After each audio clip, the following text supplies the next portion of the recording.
Uma boa noite a todos que estão aqui presencialmente e também a todos aqueles que estão nos acompanhando online.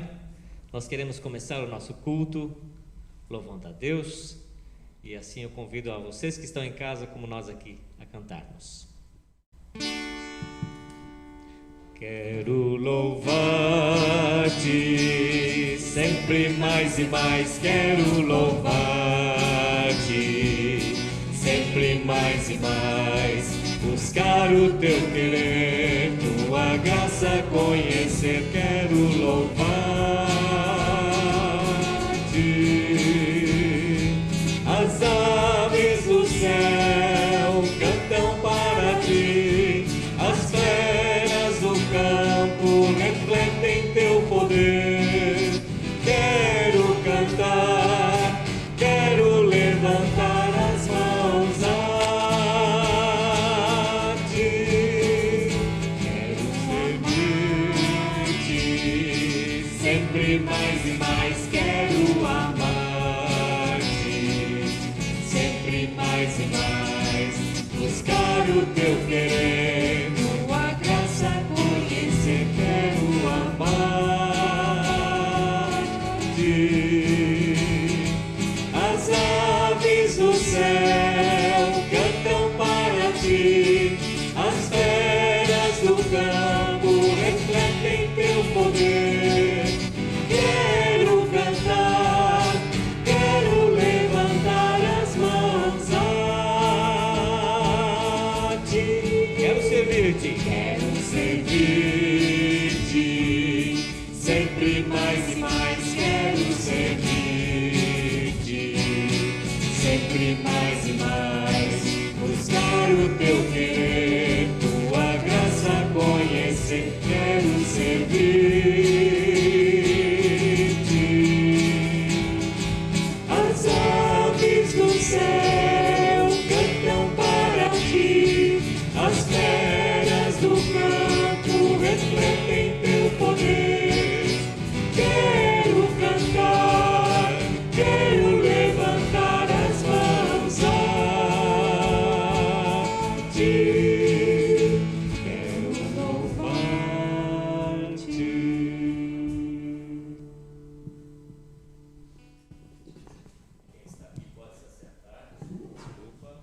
Quem está aqui pode se assentar.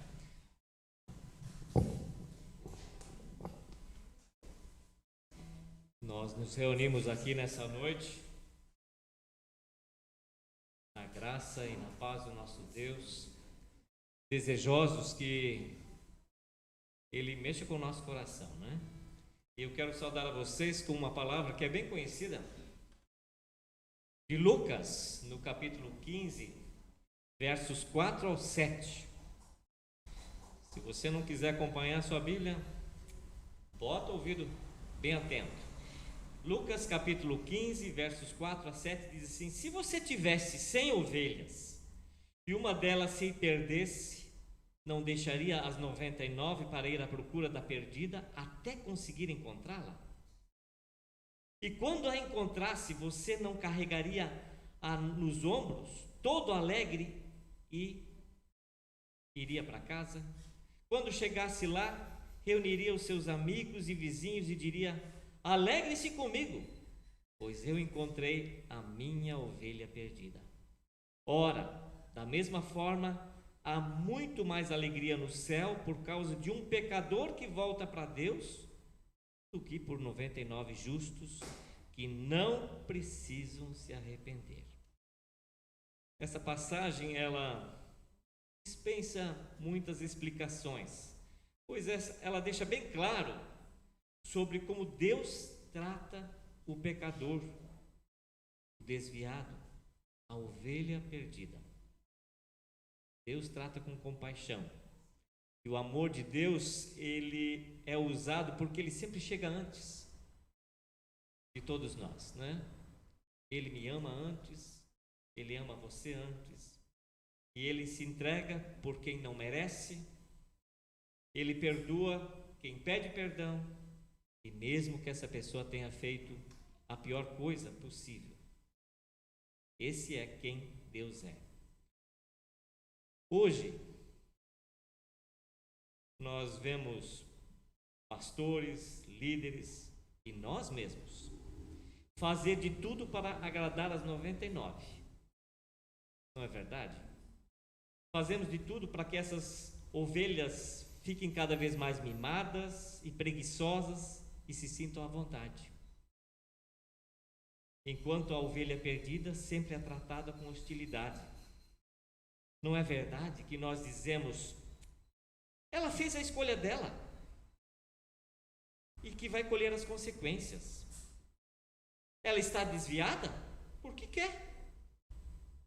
E temos que deixá-la lá mesmo. E se Deus fizesse assim comigo e com você? Será que nós não conseguimos entender que nós éramos a ovelha perdida e Deus encontrou e resgatou? E agora Ele espera que nós façamos o mesmo por aquela outra ovelha perdida? Em vez de nós sermos aqueles analistas, né? E ficamos tentando deduzir o porquê que, né, alguém está longe da igreja, ou porquê que ele se desviou. Deus espera de que nós demonstremos amor por quem era do corpo e saiu, e para quem ainda não faz parte do corpo. E apresente ou reapresente Jesus para essas pessoas. Sirva a elas, ore por elas, deixe que o Espírito Santo fale nelas, peça por isso. Vamos ser práticos. Talvez agora veio à nossa mente alguém. Veio na mente alguém que está desviado, alguém que está afastado, alguém que ainda não faz parte do corpo e que talvez você já cansou de convidar. E o desafio que eu quero deixar na saudação é: vamos tomar compromisso de novo com esse que está afastado, com esse que não está aqui, com esse que fez menos caso do meu convite, ou de quando eu falei de Jesus para ele. Deus espera que eu e você busquemos a perdida e não fiquemos mimando, né, e dizendo, ai, como é bom nós 99 aqui. Esse não é o propósito da igreja. Nós queremos orar assim como nós estamos. Querido Deus, chegamos na Tua presença e mediante essa palavra, e não só mediante essa palavra, mas mediante a nossa vida, nós queremos Te pedir perdão, em primeiro lugar. Te agradecer por essa oportunidade de pedir perdão, quando nós somos confrontados com a Tua palavra. Sim.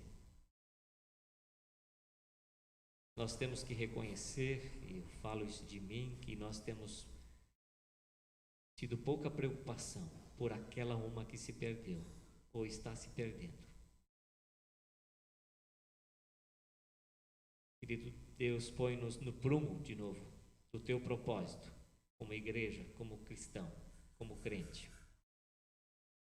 Obrigado, Deus, pela Tua palavra, e obrigado a Ti, Espírito Santo, que estás presente ainda no nosso meio, em nossas vidas, e sempre de novo Tu ainda falas conosco. Nos deixa inquietos mediante essa palavra e ajuda-nos a tomar compromisso com essa ovelha perdida. Muito obrigado por essa oportunidade de culto. Nós entregamos as nossas vidas, este culto inteiramente em Tuas mãos, e que Tu venhas com o Teu agir em nós. Em nome de Jesus. Amém.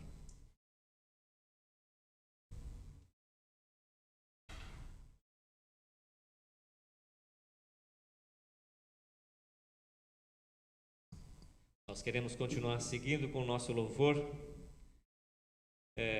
dessa noite. Cuidado, nós sempre somos tomados por uma tentação de que o nosso coração não esteja presente naquilo que a gente canta para Deus, ainda mais quando a gente faz declarações, né? Então vamos colocar o nosso coração e a nossa mente naquilo que a gente canta. E esse cântico, esse tempo de louvor é um período de oração, onde a gente pode estar falando para Deus aquilo que às vezes nós não conseguimos expressar em palavras, né? Mas é tão importante que o nosso espírito esteja ali desejoso para cantar com todo o nosso ser.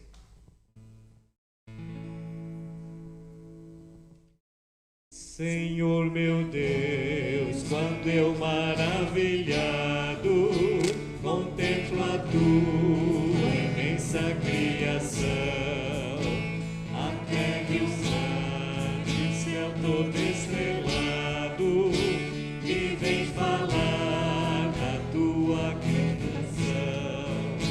Então minha alma canta a ti, Senhor, grandioso és tu, grandioso és tu. Então minha alma canta a ti, Senhor, grandioso és tu, grandioso és tu.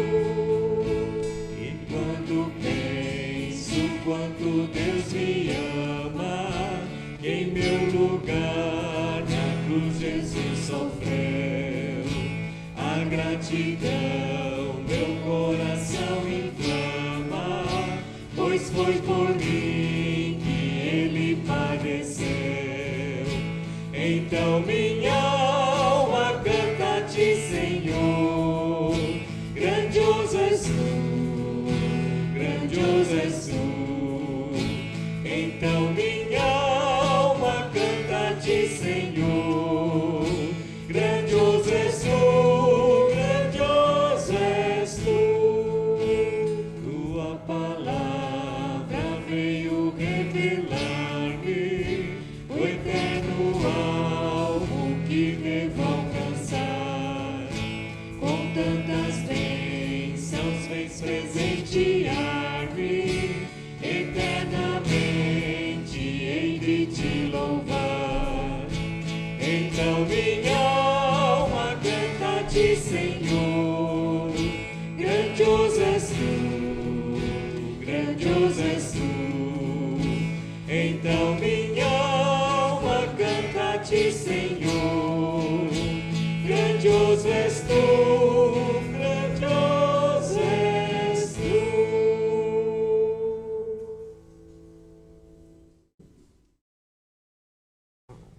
E disse Pedro: não tenho prata e nem ouro, mas o que eu tenho, isso te dou. Em nome de Jesus Cristo, ó Nazareno, levanta-te e anda. O que eu e você temos a dar para as pessoas que nos cercam? O que nós temos a dar?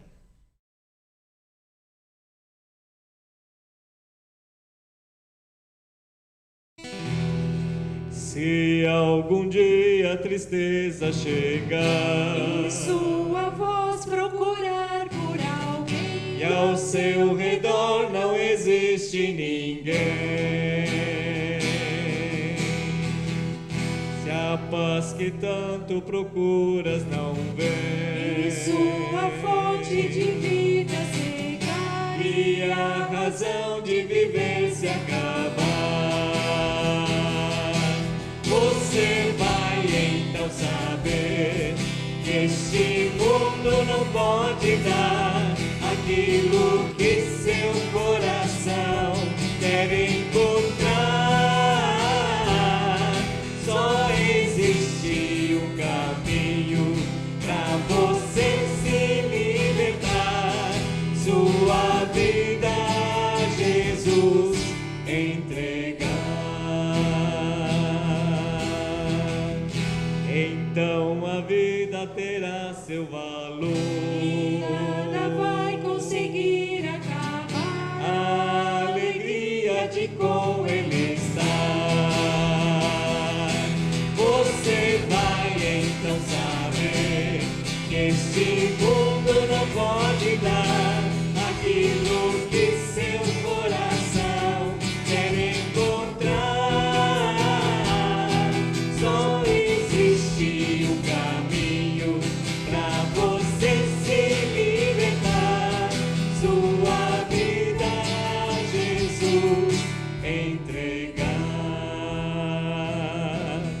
sua vida Jesus entregar.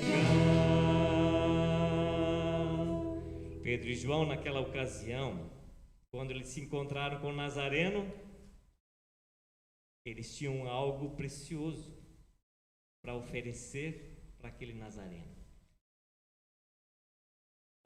Em nome, uma fé no nome do Senhor Jesus eles tinham, e através dessa fé, eles tinham coragem e ousadia suficientes para ordenar que aquele homem andasse e encontrasse uma vida nova.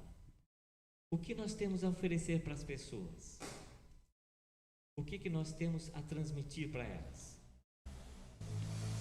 Deus espera algo de nós.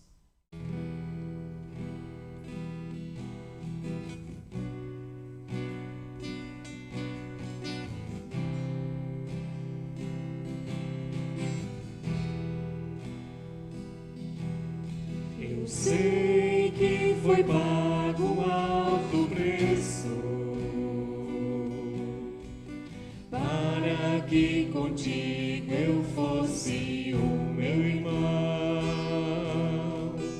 Quando Jesus derramou sua vida, Ele pensava em ti, Ele pensava em mim, pensava em nós. Que foi pago um alto preço para que contigo eu fosse o meu irmão.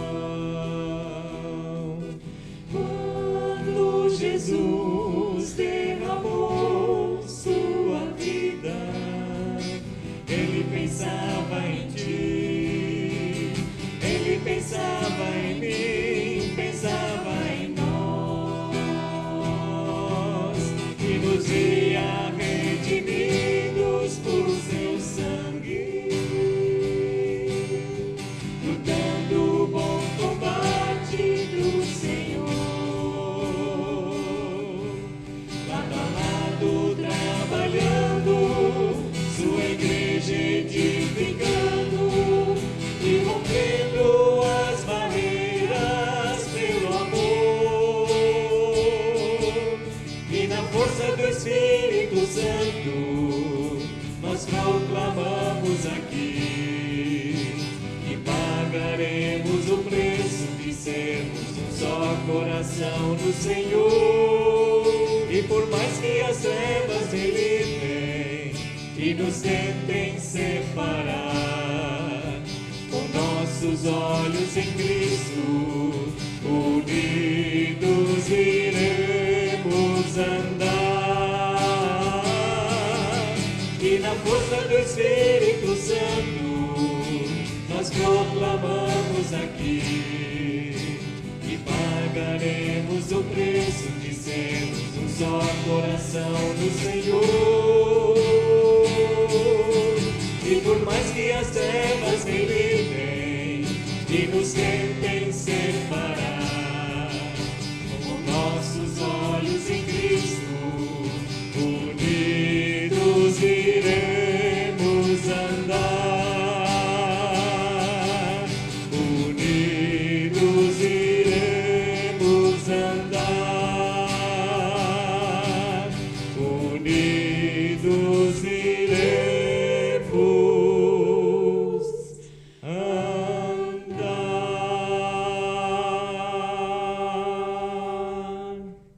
Deus ainda hoje, Ele quer curar muitas pessoas, seja fisicamente, espiritualmente, aqueles que caminham com dificuldade porque não tem Jesus. O que eu e você temos a oferecer? Falo por experiência minha. Quando eu não busco a Deus, eu não tenho nada para oferecer. Eu não tenho coragem, eu não tenho ousadia. O meu coração não arde por pessoas, por almas perdidas.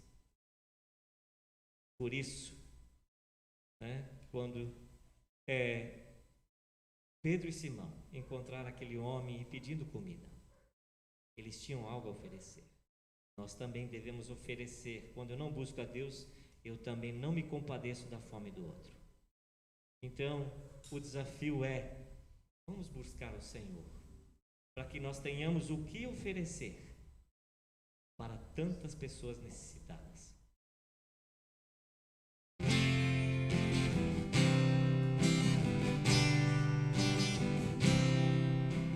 Buscai primeiro o reino de Deus e a sua justiça. Todas essas coisas vos serão acrescentadas. Aleluia, aleluia.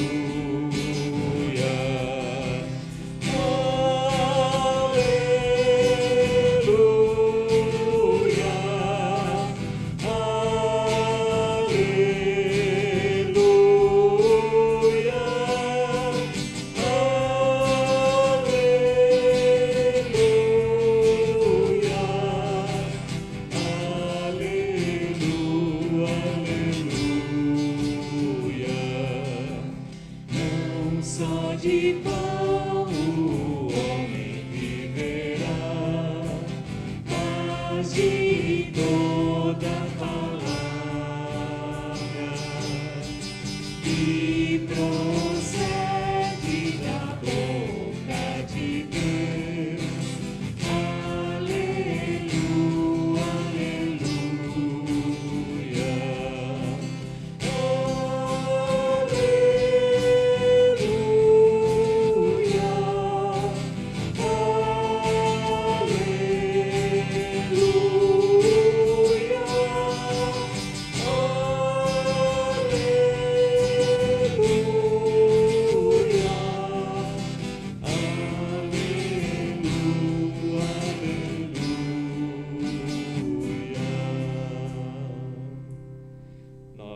Nesse tempo de pandemia, em que nós não temos mais tido a possibilidade de nos reunir como antes, o desafio do sacrifício de buscar a Deus é muito maior, né? E muitas vezes nós vivemos só da experiência e do testemunho dos outros. E nós continuamos em busca, né, de migalhinhas e de esmolas espirituais. Ou vivemos das migalhas e das esmolas espirituais. Porque nós não temos buscado a Deus. Nos sacrificado para buscar a Deus. Eu falo isso por mim, como é difícil levantar. Meia hora antes. 1 hora antes. Para dizer, esse é meu tempo com Deus. Esse é o meu momento em que eu preciso me abastecer, para que eu possa estar capacitado para dar para o outro o que ele precisa. Tanto espera de mim. Porque as pessoas do mundo, elas esperam de nós. Elas olham para nós, elas sabem que nós somos cristãos, crentes. E elas esperam. E quando eu não busco a Deus, eu não tenho o que dar para ela. Apenas palavras vazias, né? Nós queremos cantar o último hino do nosso momento de louvor, onde eu digo, Senhor, eu quero ser amado como um vaso nas tuas mãos. Eu quero ser, Senhor amado, como um vaso nas mãos do oleiro. Quebra minha vida e faz-a de novo. Eu quero ser, eu quero ser um vaso novo.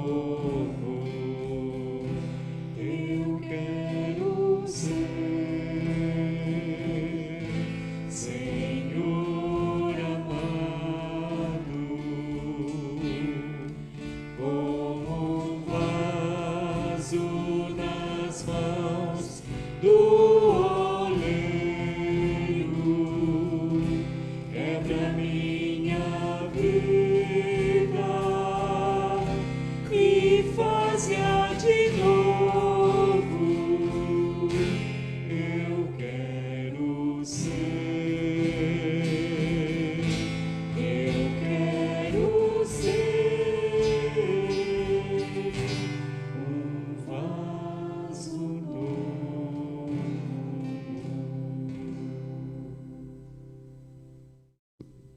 Nós podemos assentar, pastor.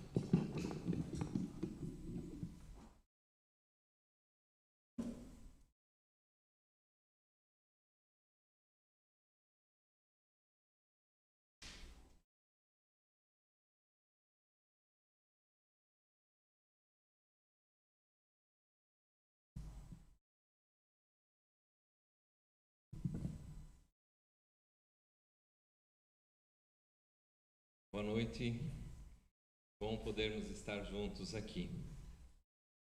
E quero convidá-los para uma palavra de oração. Senhor, derrama sobre nós paz e graça, misericórdia na Tua palavra. Derrama sobre nós, por meio do Teu Espírito Santo, Senhor, a compreensão do que Tu queres para nós. Derrama sobre nós também, Senhor Deus, a transformação que a Tua palavra, que o encontro com Jesus Cristo também produz na vida de todo aquele que crê. Amém. Eu quero contar para vocês uma história, ou pelo menos o início de uma história, algo da minha vida.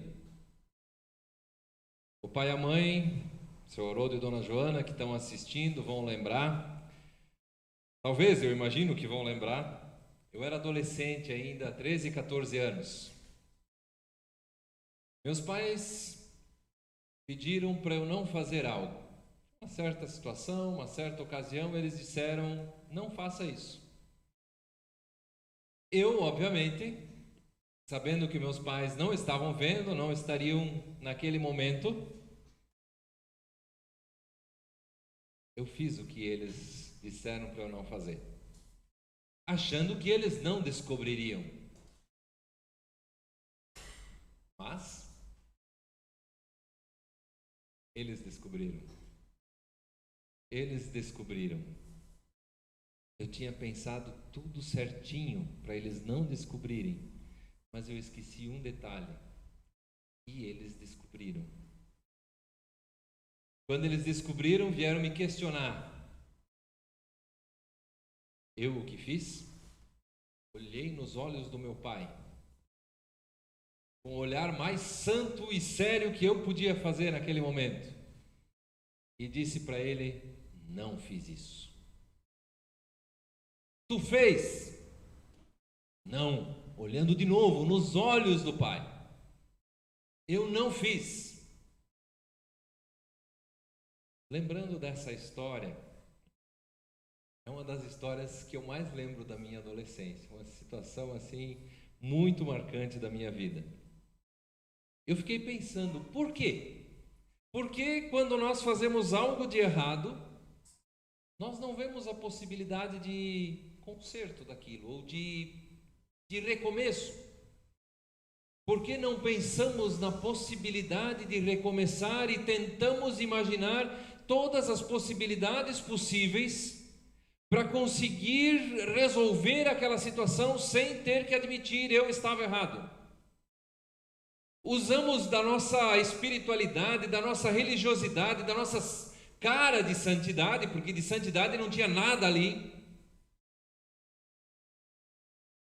para tentar, de alguma forma, mascarar, passar por aquela situação, sem ter que encarar o fato de que eu pisei na bola e pisei feio na bola. Eu desobedeci quem tinha confiado em mim, quem tinha pedido para mim para não fazer algo. Você já pensou? E esse era o convite do nosso culto para hoje. Como seria a nossa vida se nós pudéssemos ter a plena certeza de que no final tudo vai dar certo, apesar de nossos erros, fracassos e pecados, e até quando os nossos pecados, nossos erros são descobertos?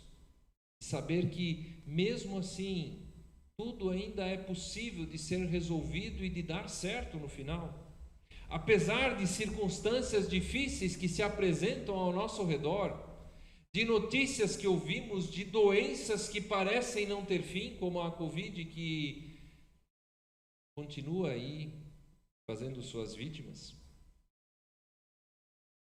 Ou seja, saber que Deus vai fazer tudo certo, até mesmo quando tudo parece dizer que não tem mais jeito. Saber que Deus pode fazer certo mesmo quando nós estragamos tudo. Eu quero convidar você para olharmos para o livro dos começos, para o livro de Gênesis. Alguns detalhes aí, ao longo dos próximos cultos, nós vamos olhar outros detalhes do livro de Gênesis. O que Deus pode nos ensinar, o que Deus quer nos ajudar, o que a palavra de Deus quer nos dizer também, quando nós olhamos para as nossas situações e para essa sensação de não tem mais jeito porque eu estraguei tudo. Eu quero convidar você para abrir a sua Bíblia em Gênesis capítulo 3, os versos 6 e 7. E ali em Gênesis 3 nós vamos ler o relato da queda. Você sabe a história. Adão e Eva conversa com a serpente, não era para comer do fruto proibido. E Deus tinha dado um monte de coisa, só não do fruto proibido. A serpente disse, vocês não podem nada, né, e tal, mas a conversa foi, resultou na desconfiança, que a Eva resolveu confiar mais na serpente do que em Deus. E aí, o que aconteceu? Você vai acompanhar ali na transmissão também, ou então na sua Bíblia, Gênesis 3. Se abriu a sua Bíblia, deixa ela aberta por aí, que a gente já vai olhar outros versículos também. Quando a mulher viu que a árvore parecia agradável ao paladar, era atraente aos olhos e, além disso, desejável, para dela se obter discernimento, tomou do seu fruto, comeu-o e o deu ao seu marido, que comeu também. Os olhos dos dois se abriram e perceberam que estavam nus. Então juntaram folhas de figueira para cobrir-se. Interessante como esse relato de Adão e Eva, é tão fácil a gente acusar Adão e Eva, mas ele é um relato da minha e da tua história, é um relato da situação da humanidade, e ele nos conta a reação diante da queda. A primeira coisa, vergonha, culpa. Viram que estavam nus. E aqui o problema não é que estavam pelados, não é o estar sem roupa a questão, mas é ter as suas vergonhas expostas e não saber mais o que fazer com a sua fragilidade. Ter a sua fragilidade exposta. Eu sou frágil, eu sou fraco, eu errei, eu pequei, eu desobedeci. O que eu faço com isso? E o que eles fizeram foram tentar esconder. Eles mascararam, tentaram achar caminhos sem ter que resolver a questão com Deus. Fizeram roupas de folhas de figueira, para esconder. Eles não esconderam o pecado, não tinha como esconder o pecado, tentaram esconder a consequência, a vergonha que eles sentiram. Gênesis 12, 13 vai falar um pouco mais. Gênesis 3, 12 e 13 diz assim, no 11, né, Deus encontra o homem e pergunta: quem disse que você estava nu? Você comeu do fruto da árvore que proibi de comer? E aí o homem responde, disse o homem: foi a mulher que me deste por companheira, que me deu do fruto da árvore e eu comi. Aqui o homem põe a culpa na mulher e em Deus também, né? Porque Deus deu a mulher para ele. O Senhor Deus então perguntou à mulher: que foi que você fez? Respondeu a mulher: a serpente me enganou e eu comi. A segunda reação é terceirizar a culpa. A primeira é a vergonha, é o esconder a vergonha. A segunda é terceirizar a culpa. Quem tem culpa sempre procura uma justificativa para a culpa. Porque eu isso, porque eu aquilo, porque aquela outra pessoa, porque fulano, porque ciclano. Ele arruma desculpas. Que eu fiz, como eu fiz, ele tenta, por meio da mentira, até inverter a verdade. Foi assim que eu fiz, né? Olhei nos olhos do pai e disse: eu não. Tentando com aquela mentira mudar o fato. Não dá. Nós temos muitas desculpas hoje em dia, né? Eu nasci assim, meus pais me criaram assim, minha família é desse jeito, meu temperamento é assim, minha cultura é assim, né? Dependendo de que cultura for, a gente sempre tem uma desculpa, né? Para o alemão, para o brasileiro, para o judeu, para o português e não sei para quem, né? Sempre arruma uma desculpa, diz: é a minha história que me fez assim, as coisas que aconteceram comigo, fulano fez aquilo comigo há 50 anos atrás e hoje então eu continuo agindo daquele jeito. Desculpas nós temos de monte.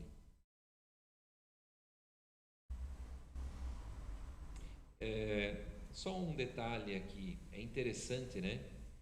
A única pessoa que não teve culpa e foi acusada foi aquela que ficou diante da falsa acusação em silêncio. Jesus não tinha culpa nenhuma. E quando o acusaram, ele permaneceu em silêncio como ovelha muda e vai para ser tosquiada. É interessante, né? Quem sabe que não tem culpa não precisa se justificar porque já foi justificado. Mas quem tem culpa precisa arrumar desculpas. Temos um detalhe importante nessa história. Apesar das tentativas de se escapar dos problemas, das consequências, da culpa, da vergonha, o afastar-se de Deus tem consequências. Deus deu, quando criou o ser humano, duas grandes bênçãos. Essas bênçãos, elas tinham tarefas junto também. Duas grandes ordens: crescer e multiplicar-se, ou seja, envolvia o convívio humano, o convívio familiar. A bênção ali é uma ordem, né? Cresce e multiplica. Mas tem uma bênção ali envolvida. Porque o que há de mais precioso no relacionamento humano? Não sentir-se sozinho, sentir-se compreendido, abraçado, amado em todas as circunstâncias. Poder ser gordo, magro, orelhudo, narigudo, pouco cabelo, muito cabelo, poder falar engraçado, poder falar de outro jeito, poder nem conseguir falar, em todas as suas fragilidades, ser amado, ser compreendido, ser abraçado. A bênção do relacionamento humano, na sua expressão mais íntima do casamento e em todas as relações do convívio humano.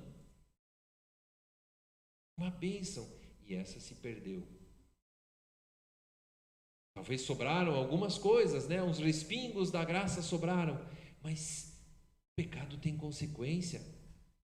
E ali, quando um começa a acusar o outro, quando um já não tem vergonha um do outro. A segunda coisa que é rompida é a bênção da realização da obra das suas mãos. O ser humano foi colocado como co-criador com Deus. Vai lá, a palavra, nós não conseguimos entender ela direito em português, né? Domine sobre a terra. Isso não quer dizer ser o general sobre a terra ali, né? Ser um ditador sobre a terra, sobre a criação. Mas é ser co-criador com Deus, fazer o jardim dar fruto, fazer a criação continuar crescendo. Isso vai dar realização para o ser humano, para o homem e para a mulher. é o que nós falamos, né, da realização do trabalho, né, aquilo que se produz com as próprias mãos, com a cabeça, com o pensamento, né, a cultura, o trabalho que o ser humano produz. Isso se perde quando lá depois vai dizer, né, com o suor do rosto. Você vai continuar fazendo isso, mas a realização não vai mais ser completa. Você perde a bênção do que deveria ser bênção, porque de repente você corre para outros rumos, como diz o Salomão lá em Eclesiastes. É tudo como correr atrás do vento de repente, quando isso se torna o central da minha vida.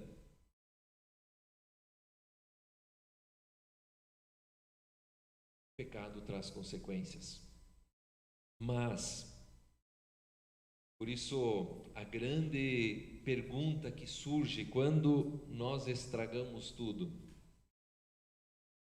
será que Deus me excluiu? Será que eu não tenho mais jeito diante de Deus? Será que eu não tenho mais esperança diante de Deus? Quantas disputas, quantas guerras, quantas brigas, quantas encrencas pessoais e interpessoais surgem desse fato. Será que Deus me excluiu da presença dele? Será que Deus não gosta mais de mim? Porque a vergonha e a culpa dizem, não, eu não tenho mais jeito. E aí eu arrumo um monte de desculpas. Mas deixa eu trazer uma boa notícia para vocês. Deus é um Deus que gosta de ver as coisas dando certo. Por isso o tema dos nossos próximos cultos é: Deus diz, eu vou fazer dar tudo certo, mesmo quando nós estragamos tudo. Porque Deus é um Deus que gosta de fazer as coisas darem certo. Se você voltar um pouco a sua Bíblia, lá no capítulo 1 de Gênesis, a primeira coisa que a Bíblia nos fala sobre o nosso mundo e sobre Deus é que no princípio Deus criou os céus e a terra. Ou seja, o nosso mundo, a nossa vida é a obra da criação de Deus. E aí vai dizer que a terra era sem forma e vazia, trevas cobriam a face do abismo, e o Espírito de Deus se movia sobre a face das águas. Ou seja, era sem forma e vazia, era caótica, era confusa. E aí Deus disse, haja luz. E aí a ordem começa a acontecer, e a luz aconteceu, e houve luz. No meio do caos, da confusão, Deus começa a criar ordem. Sem o agir de Deus, a tendência é confusão e caos mesmo. Quanto mais nos afastamos de Deus, mais caótica vai ser a nossa vida. A gente vê, né? Deus criou tudo, mas de repente lá era uma confusão só. E aí quando Deus intervém, Ele começa a criar ordem. E no final, é interessante, né? Que Deus tem tempo para isso também. Ele não estala os dedos e já está tudo resolvido. Ele vai criando um dia, depois mais outro, mais algumas coisas, e assim vai. E não é que no final de cada dia Deus diz, daqui a pouco vai ficar bom. Não, tá bom. Deus olha e diz, esse negócio tá bom assim, olha que coisa bonita, tá dando certo. E aí, até o final, no versículo 31 do capítulo 1, ele vai dizer, e Deus viu que o que havia feito e tudo havia ficado muito bom. É muito bom. E Deus é o Deus que gosta de ordem. Deus, ele gosta das coisas dando certo. E o que Deus faz quando nós estragamos tudo? Lá, vamos voltar de novo para Gênesis 3, os versos 8 e 9. Ouvindo o homem e sua mulher os passos do Senhor Deus, que andava pelo jardim quando soprava a brisa do dia. E Deus vai lá procurar o Adão e a Eva. vamos conversar, vamos tomar um chimarrão, vamos tomar um café, vamos sentar junto, vamos bater um papo.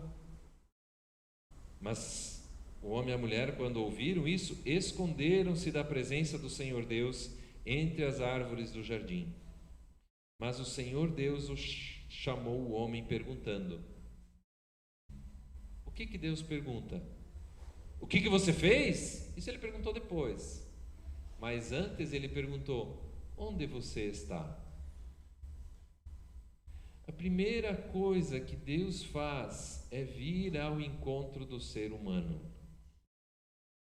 Perguntar para o ser humano, não o que você fez, mas onde você está? Por que você se afastou de mim? Por que você virou as costas para mim? Deus vem ao encontro, mesmo quando o ser humano se afastou. E Deus intervém para trazer uma nova possibilidade.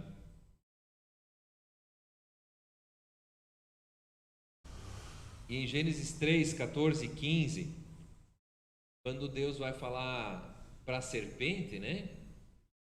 Ele vai... Aqui vai aparecer uma parte, né? Então o Senhor Deus declarou à serpente, falou lá os castigos dela, e aí disse assim: porém inimizade entre você e a mulher, entre a sua descendência e o descendente dela, este ferirá a sua cabeça e você lhe ferirá o calcanhar. Nós temos aqui a primeira promessa da vinda do Salvador, da vinda do Messias, da vinda de alguém que iria assumir a culpa no lugar do pecador. Sem a intervenção de Deus, de alguém de fora de nós, não haveria outro jeito de reagir quando nós erramos. Nós não teríamos outra solução. Estaríamos como Nicodemos quando pergunta para Jesus, né? Não tem como. Como é que eu vou voltar para a barriga da minha mãe? Como é que eu vou apagar a minha história?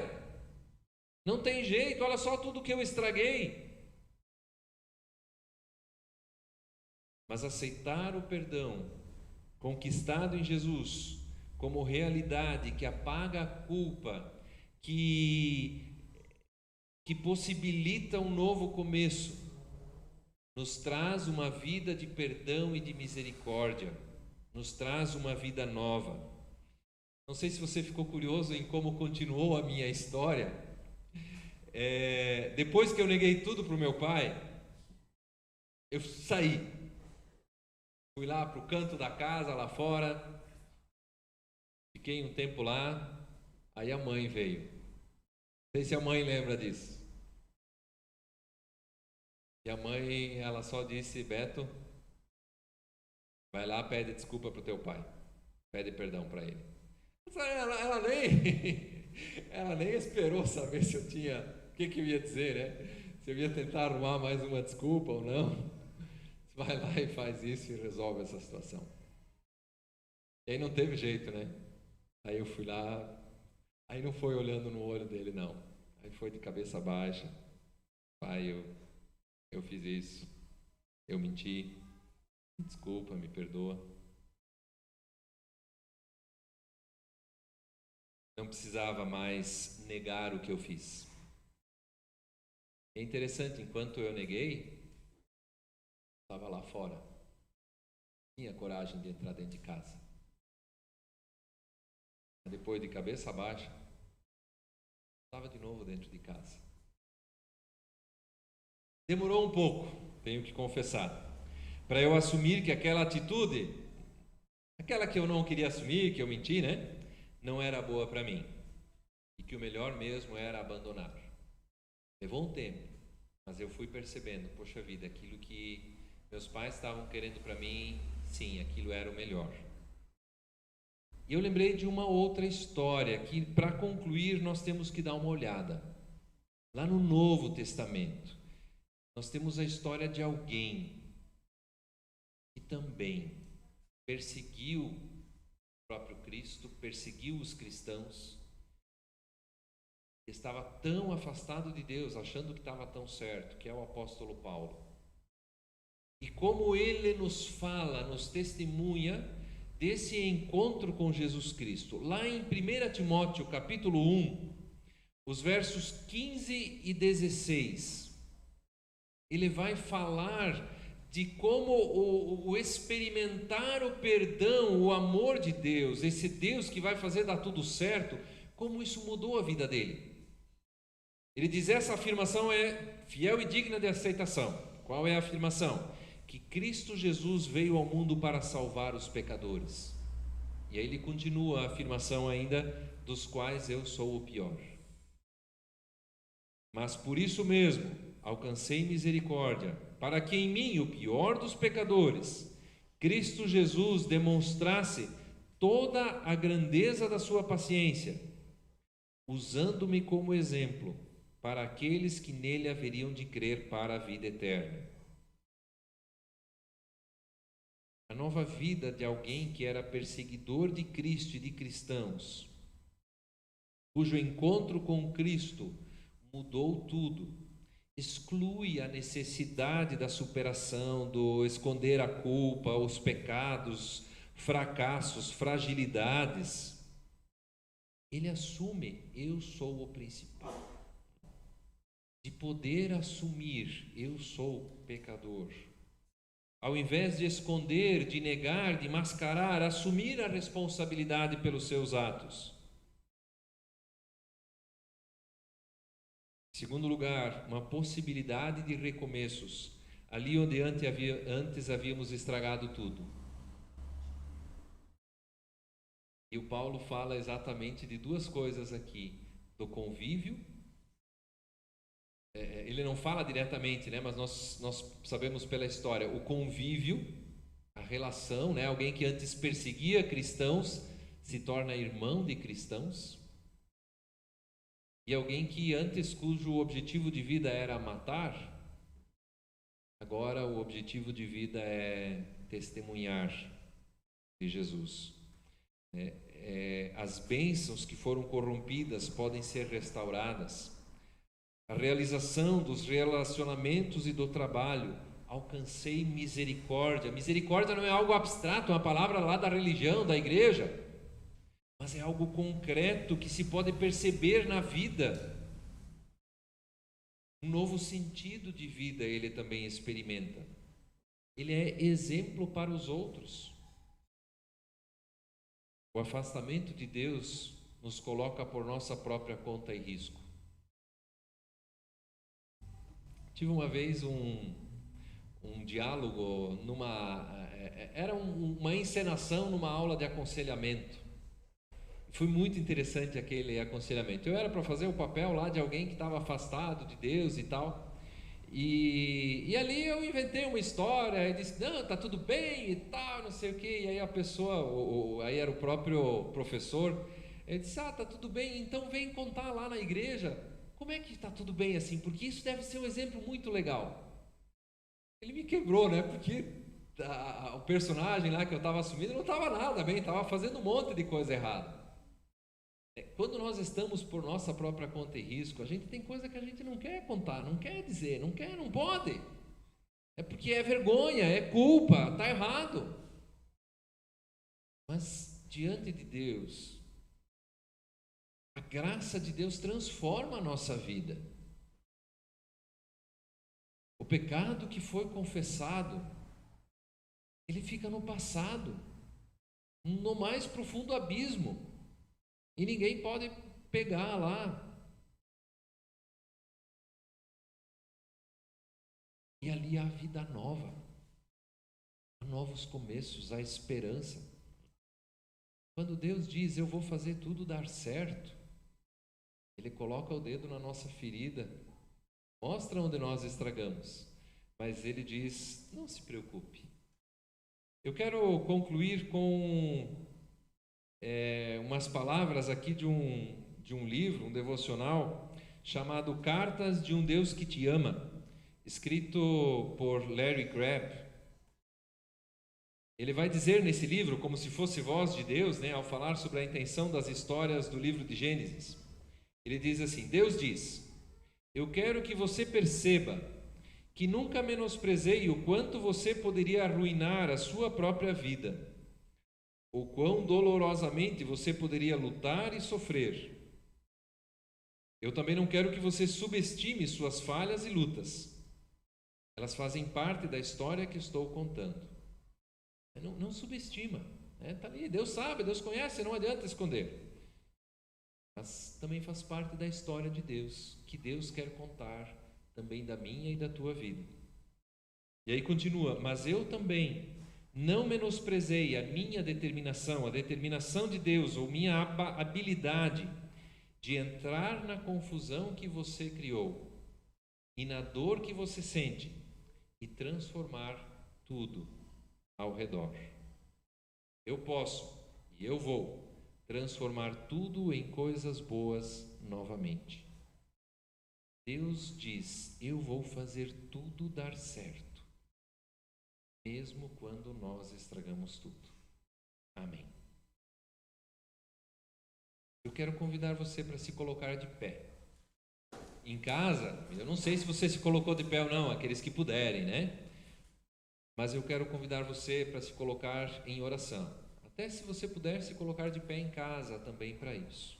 Para nós nos colocarmos simbolicamente, né? Sinalizarmos esse respeito na presença de Deus. E rogarmos para que Deus mesmo venha até nós. Nenhum de nós pode transformar em algo bom a confusão que nós criamos. Mas quando Deus intervém, quando Ele mesmo entra na nossa vida e na nossa história, ali Ele pode fazer tudo dar certo. Senhor, nosso Deus e nosso Pai, eu quero te pedir, em nome de Jesus Cristo, Tu que conheces a nossa vida individualmente, a nossa história, Tu que conheces a cada um, aqui, agora presente no culto, em casa, participando na sua casa, na sua família ou onde estiver. Tu conheces a nossa história. Tu sabes também de quantas vezes nós estragamos tudo. Mas obrigado que Tu não nos deixas afastado, longe de casa, mas Tu vens ao nosso encontro como ovelhas perdidas, que o bom pastor vai atrás. Tu nos trazes de volta, Tu nos ofereces chances de recomeço, de assumirmos a nossa situação, assumirmos a nossa fragilidade, de estarmos na Tua presença, de experimentarmos a Tua misericórdia de forma concreta nos nossos relacionamentos, na realização também do nosso trabalho, da nossa vida como um serviço a Ti. Assim, Senhor Deus, eu Te peço que agora, nesse momento, possamos também experimentar Teu perdão, Tua graça, a Tua misericórdia.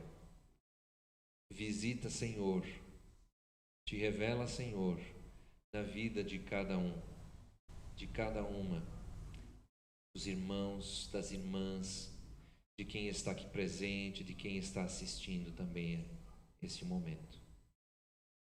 Em nome de Jesus. Amém.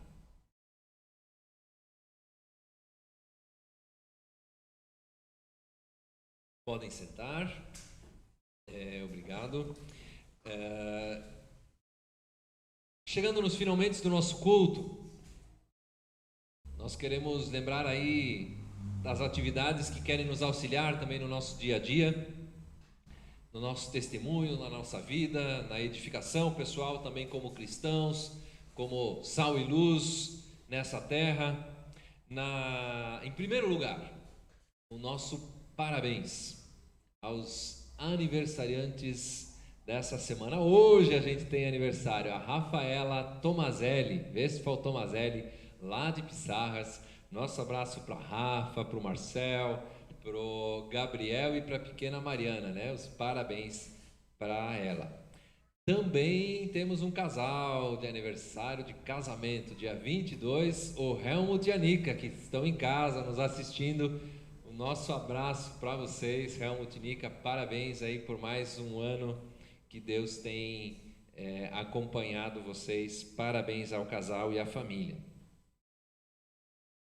Se você não está na nossa lista de aniversariantes e gostaria de fazer parte, manda um WhatsApp para mim, ou fala comigo pessoalmente, ou com a Betina. Na verdade é a Betina que tem essa agenda toda organizadinha, e aí a gente também cita o seu nome, coloca aí, né, para que todos possam. E a ideia não é só para você aparecer, a ideia é para que todos possam aí dar os parabéns para os aniversariantes também da semana.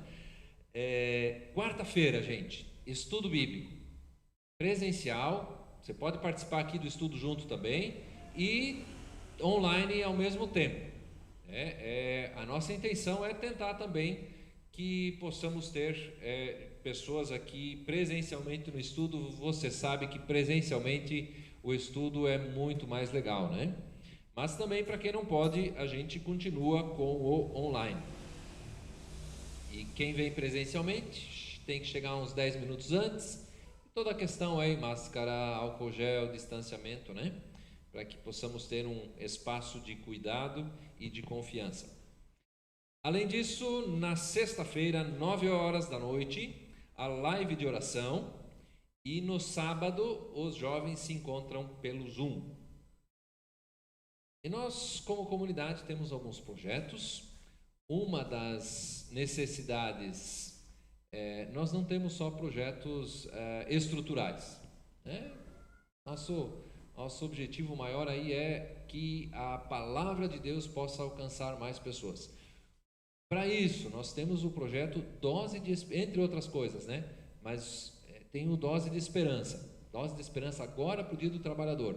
Eu sei que você conhece, ou até mesmo você, alguém que passa por lutas, dificuldades e tribulações no seu trabalho, ou que precisa de uma ajuda, de uma orientação. E tem talvez um versículo bíblico que você pode citar, falar para essa pessoa. E nós queremos convidar você para fazer parte do projeto Dose de Esperança, que é aquele projeto com as imagens, né? O versículo e as imagens para colocar lá no Instagram, no Face da Melk. Se você olhar, você vai ver lá como é que funciona, né? Você pode colocar esse versículo com uma imagem, pode escrever, pode fazer um desenho bonito daquilo, pode usar o próprio aplicativo da Bíblia, que também dá para fazer ali, colocar uma imagem e escrever o versículo. Algo que tem a ver sobre trabalho, versículos que falam da intenção de Deus com o trabalho, das dificuldades no trabalho, uma palavra de ânimo, de ajuda ali no meio, né?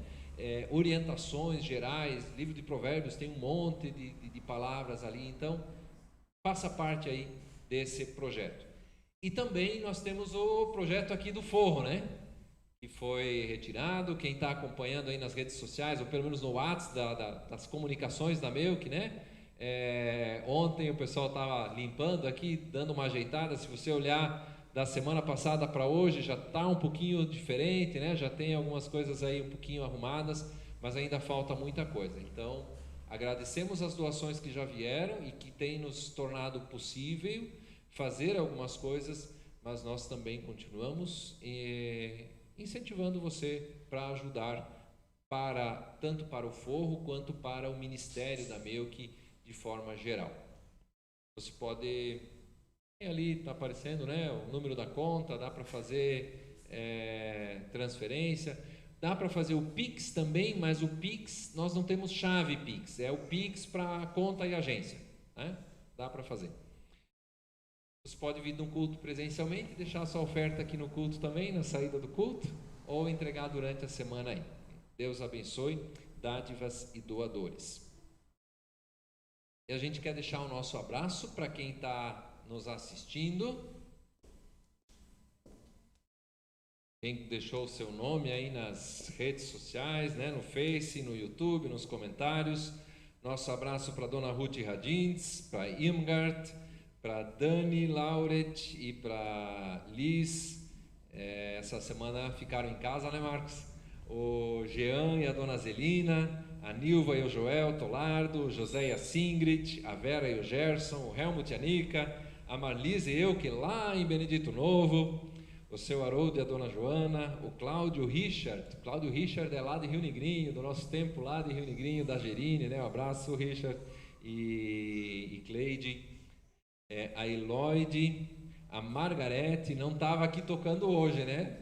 Tá sem poder vir aqui, mas está assistindo aí, o Zicart Euque, o André Lemel, também conhecido como meu irmão, a Nilve e o Silas, a dona Ana e o seu Tata, a Elisandra lá de Joinville, o Lucas Borba, a Mariane e o Norberto, a Tânia, o Renan e a Liana, o Evilme lá de Curitiba, o Damian e a Marília, e a família Gutbier dividida, né? Cleonice e a Débora aqui, o Davi e o Nelson online. Tá certo. Gente, um abraço para vocês. Deus abençoe vocês também aí na sua casa, no seu lar. E nós queremos orar pelos pedidos. Nós queremos orar pelo Neri e pela Laura,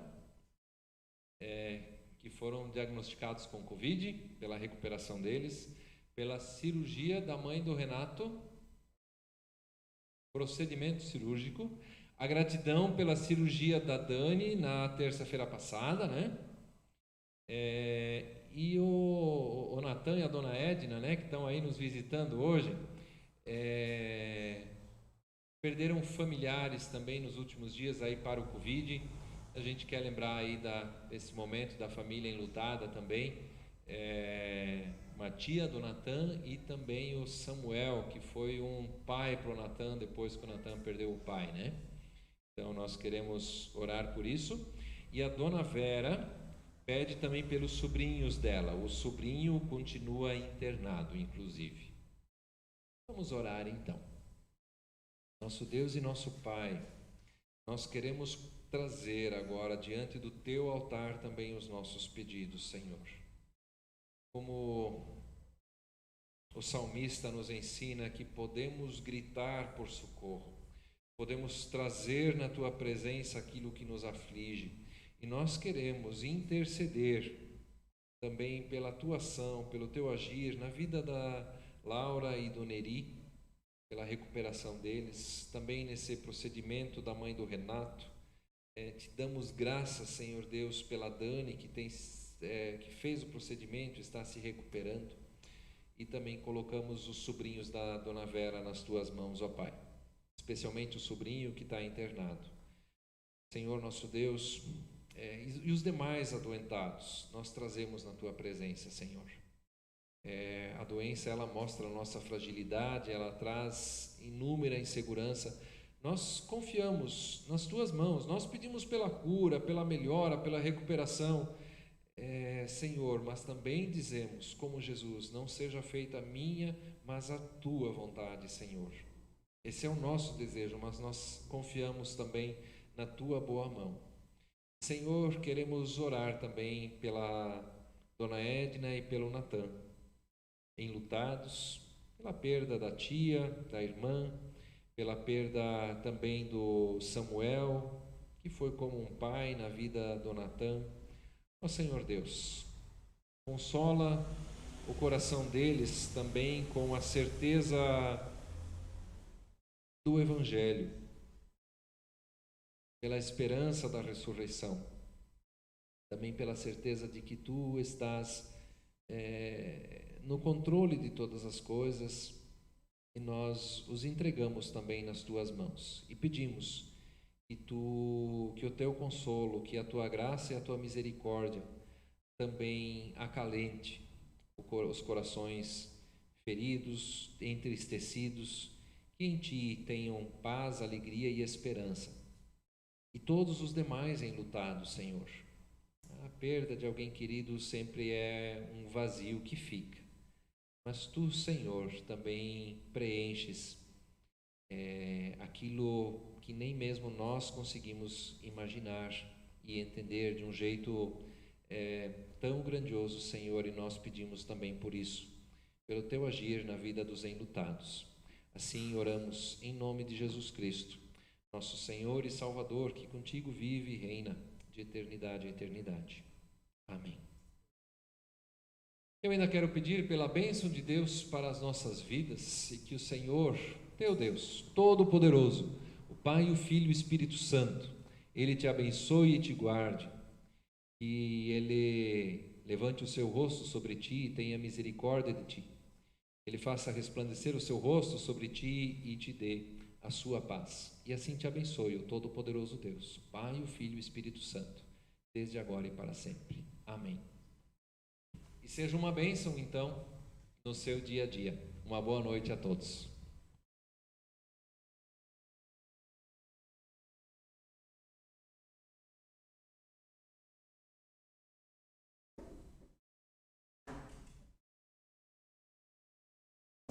Para quem está aqui, pessoal, o Marcos já desligou o microfone. Para quem está aqui, o nosso limoeiro. Cadê o limoeiro? O Renato trouxe uma porção de limões aí. E é para a gente levar para casa, tá? Para todos.